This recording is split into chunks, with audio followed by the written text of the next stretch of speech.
This is Module 16.2, Mean Absolute Deviation.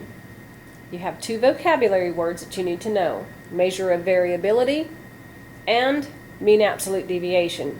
We shorten it and we call it the MAD, M-A-D. A measure of variability is a single number used to describe the spread of a data set.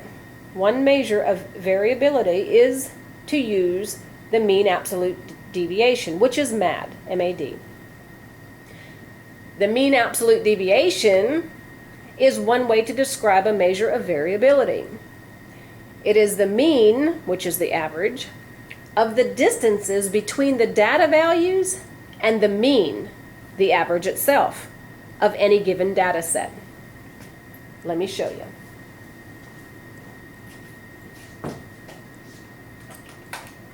Oops.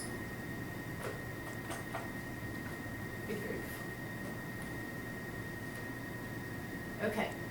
The following data represents the height in feet on various buildings. You're going to find the MAD for each data set. The very first thing you do is you're going to list all the heights of the building, and that's the data set you see it there: 60, 58, 54, 56, 63, 65, 62, 59, 56, and 58. What you're going to do with those is you're going to calculate the mean, or get the average, and you're going to round it, to the nearest whole number. So that's exactly what you see underneath.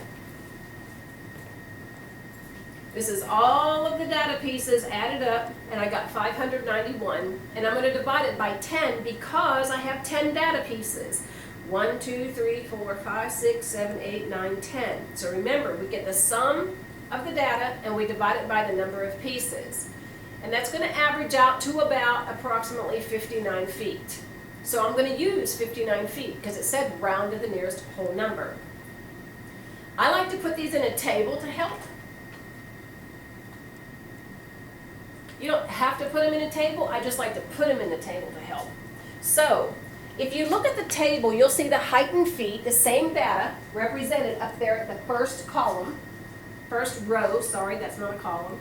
The height right here is 60, 58, 54, 56, 63, 65, 62, 59, 56, and 58.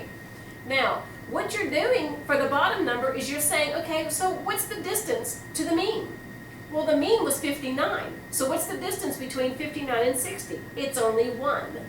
What's the distance between 58 and 59? It's only 1. What's the distance between 54 and the mean average, which is 59? The distance is 5. So you get all of those distances for all 10 data pieces.